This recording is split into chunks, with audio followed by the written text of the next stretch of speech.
ए जान तनिको ना नरम बारू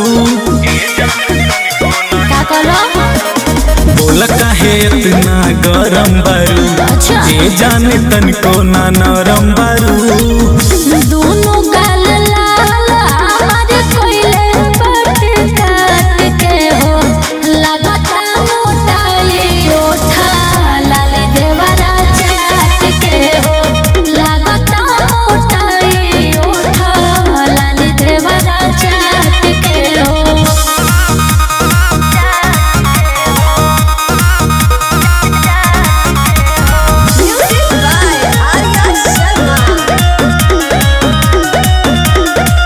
टूट गइल बड़ा खाली रुपया कमाए पो दिल बाधे आन देवरा सारा धन खाए पो आने को बुला दो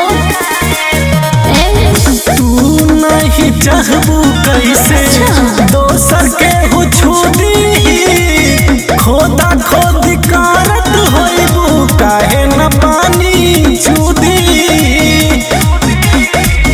पौधा के खाइल जाला ओ भौजी बांध के हो लगता मोटाई ओठा लाली देवरा चाट के हो लगता मोटाई ओठा लाली देवरा चाट के हो।